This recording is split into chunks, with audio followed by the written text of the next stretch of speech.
Hello and welcome to this special edition of the Slumbering Sloth Book Nook. A couple of weeks ago, we recorded a couple of episodes live at the Penzance Lit Festival, which was an amazing experience, and we got to speak to lots of amazing people. So we hope you enjoy these special edition episodes. If you'd like to leave us any feedback or any comments, you can do on our YouTube channel, Slumbering Sloth Book Nook, or you can drop me a DM at novelm16 on Twitter. And also you can send me an email at slumberslothbooknook@gmail.com. We hope you enjoy this special series. Thank you. This episode's guest is author Sara MacDonald. You can follow Sara on Twitter at MacDonaldSara. Now on with the show. Cool, ready? Okay, thank you for coming on today, Sara. Really appreciate it. My pleasure. No worries. Okay, so your story in terms of writing is quite an interesting one because you've got such a wide variety of writing, and obviously you've come down from Cornwall. You live in Cornwall, don't you? I live in Cornwall, yes. But in terms of your writing itself, when did you first begin writing? Well, I started quite late. I didn't start writing novels until my boys left home, but I wrote short stories for magazines, which is quite a good introduction to a chapter. But I only started writing when I got down to Cornwall about 40 years ago, and then I started writing novels. Yeah. And Cornwall is just, it's a landscape that's absolutely wonderful. What's it about Cornwall that draws inspiration for your writing? It is. Yeah. I mean, I think if I lived in London, I'd be writing quite different books because I live out in the middle of nowhere, and the landscape inspires me, and it's the basis of my everyday. So nearly all my books do have Cornwall somewhere in them. Yes, of course. I mean, you said you used to come down here as a child, so did it sort of be your love affair with Cornwall? Yes, I had a love affair as a child. I had an aunt who had a cottage in St Ives, and I used to come down, and then I used to bring my children down. And I never really realised that I could live here, but I was an army wife for a long time, and so these were the first roots I ever put down because I was been a gypsy moving around. So I think that makes Cornwall especially precious. Yeah, I mean, you've got everything, haven't you? You've got the green rolling hills, you've got the ocean, you've just got everything you could possibly want to get inspiration on your doorstep, haven't you? You have, and especially now, I've just moved to a place which is in the middle of fields, but you've got the sea, which I've always wanted to do. Yeah. So you've got the best. You see the seasons, and they change all the time, and that's very inspiring.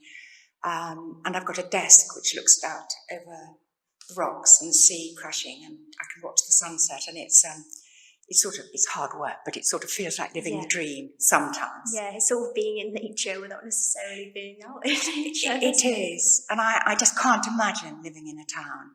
I mean, I did live in Penzance, which I loved, but I'm a country bumpkin at heart. Definitely. So what would your advice be to first-time writers, so anybody that wants to get into writing or is sort of in the process of writing but isn't quite sure where to begin? Is to never lose heart, because it's a heart slog. And you go through hundreds and hundreds of rejections and you'll see that the rejections change slightly so that someone makes a comment. And even when you're an established writer, you get periods when you're not published. And another writer friend said once, just keep going, and you keep going, and eventually you have to believe in yourself that you can tell a good story.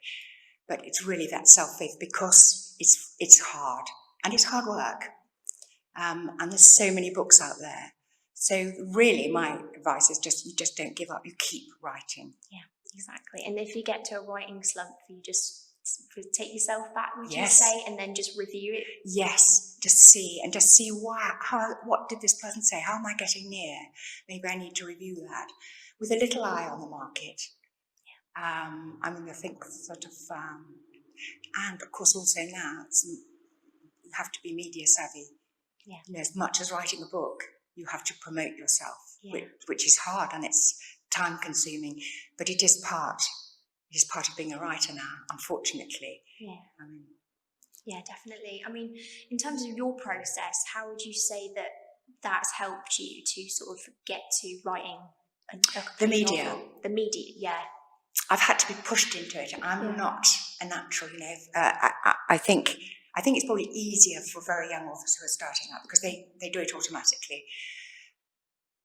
But it's a tool, and it's a good tool. And your publisher usually helps you and guides you to certain things in certain times and gives you, links. But those links are absolutely vital. And whereas when ebooks first came out, people thought that would be the end.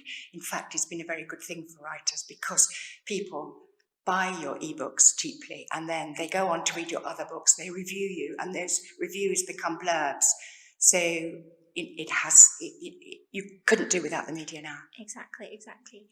But in terms of your writing, and you coming to writing your novel, where did you sort of begin to get the early ideas to write your novel? Well, because I started with short stories, I then elaborated on a short story that I thought this could be a novel, and they were shorter when I started. They were shorter novels, not quite so big as... I think you have to have a good story. It's an idea, and then you just start writing. Some people plot their books. I don't. I just lurch forth. I sort of know what I want to say, and I know the ending, and then I just write and pause and write. If I plot it, I don't want to write it. I feel as if I've written it. But some writers need to plot very carefully.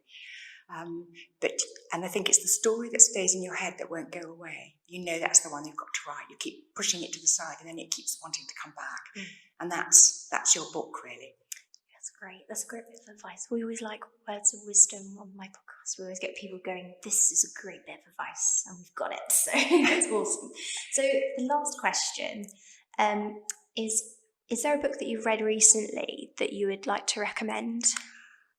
The most brilliant book I've read that blew me away was The Binding by Bridget Collins. It is phenomenal. You forget to breathe. It is so good.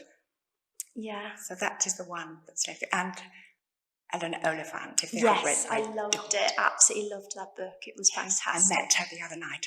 Did you? Oh, bless. She's lovely. That's great. And what's the other one? It was 3. Oh, Raina Wynn, of course. Oh, The Salt Path. Yes. I met her. She was absolutely lovely. And she I think is. It was probably one of the best books I've actually sat down and read in a while, and I was just encapsulated. Absolutely. Yeah. And isn't she a gift to interview? I mean, when I saw her, I think it was only the second talk she'd given, and she held a room. And that's, not everyone can do that. No, exactly.